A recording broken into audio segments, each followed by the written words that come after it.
പക്ഷേ കുഞ്ചാക്കോ ബോബൻ ആദ്യ സിനിമ റിലീസായ ശേഷം 97 മാർച്ചിൽ ഇറങ്ങി അത് സൂപ്പർ ഹിറ്റായിട്ടും ഉടനെ വേറെ പടമൊന്നും കുഞ്ചാക്കോ ബോബൻ കമ്മിറ്റ് ചെയ്തില്ല. പിന്നീട് കുഞ്ചാക്കോ ബോബൻ്റെ ഒരു സിനിമ തിയേറ്ററിൽ ഇറങ്ങുന്നത് 98 ഫെബ്രുവരി മാസം, നക്ഷത്ര താരാട്ട് എന്ന ഒരു സിനിമയാണ്. അതുവരെ വേറെ ഒരു സിനിമയും കുഞ്ചാക്കോ ബോബൻ കമ്മിറ്റ് ചെയ്തിട്ടില്ല എന്നുള്ളതാണ്. അപ്പോൾ ഇത്രയും ഒരു ഗ്യാപ്പ് കുഞ്ചാക്കോ ബോബൻ മനഃപൂർവ്വം എടുത്തതായിരിക്കാം, നല്ല സബ്ജക്റ്റ് നോക്കിയതായിരിക്കാം. പിന്നെ ഇതിനോടൊപ്പം പറയേണ്ടത് അന്ന് കേട്ട കുറേ ഗോസിപ്പുകളാണ്. ഞാനൊക്കെ അന്ന് സ്കൂളിൽ പഠിക്കുന്ന ഒരു സമയമാണ്. അന്ന് സ്കൂളിലും പിന്നെ നമ്മുടെ വീടിൻ്റെ അടുത്തുള്ള ഒരു വായനാശാലയിലൊക്കെ പോകുമ്പോഴൊക്കെ നമ്മുടെ ചേട്ടന്മാർ പറഞ്ഞിരുന്ന പല കഥകളുണ്ട്. ഒന്ന്, കുഞ്ചാക്കോവിന് അഭിനയം നിർത്തി ഉപരിപഠനത്തിന് വിദേശത്തേക്ക് പോവുകയാണ്, ഇനി അഭിനയിക്കുന്നില്ല. പിന്നെ ഒരു ചേട്ടൻ അന്ന് പറഞ്ഞിരുന്നത് കുഞ്ചാക്കോവിനും ശാലിനിയും കല്യാണം കഴിക്കാൻ പോവാണെന്ന് പറഞ്ഞു.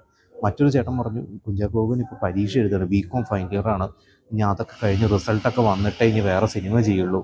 പിന്നെ അനീതിപ്രാവിൽ എനിക്ക് തോന്നുന്നത് അതിൽ MBAക്ക് പഠിക്കണം, അപ്പോൾ കുഞ്ചാക്കോവിന് ഇനി MBA പഠിക്കാൻ പോവാണ്, സിനിമയ്ക്കകത്തുള്ളൊരു സുഹൃത്ത് പറഞ്ഞു. ഇങ്ങനെ പല നുണകൾ, ഗോസിപ്പുകൾ പറഞ്ഞ് അന്നത്തെ പല ചേട്ടന്മാർ എന്നെയൊക്കെ പറ്റിച്ചിട്ടുണ്ട്. നിങ്ങളെയൊക്കെ പറ്റിച്ചിട്ടുണ്ടോ എന്നുള്ളത് നിങ്ങൾ പറയുക. എന്തായാലും അതിനുശേഷം നമുക്കറിയാം കുഞ്ചാക്കോൻ സ്റ്റാറായി മാറി. പിന്നെ കുറേ പരാജയങ്ങളും വിജയങ്ങളൊക്കെ ലഭിച്ചു. അതിനധികം ബ്രേക്ക് എടുത്ത് തിരിച്ചു വന്നു.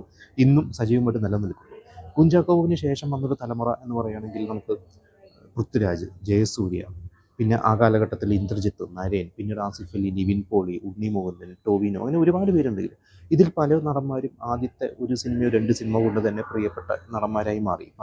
നന്ദനം എന്നൊരു സിനിമ ഇറങ്ങുന്നതിന് മുമ്പേ പൃഥ്വിരാജിന് വേറെ സിനിമകൾ കിട്ടി. ജയസൂര്യ നായകനായ ഊമപ്പെണ്ണ്, നരേൻ എന്ന നടനെന്ന് ഫോർ ദ പീപ്പിൾ, അച്ഛൻ്റെ അമ്മ, ഇത് കഴിഞ്ഞ് ക്ലാസ്മേറ്റ്സ്, ആദ്യത്തെ ഒരു 3-4 സിനിമകൾ കൊണ്ട് തന്നെ ഇവരൊക്കെ പ്രിയപ്പെട്ട നടന്മാരായി മാറിയിട്ടുണ്ട്.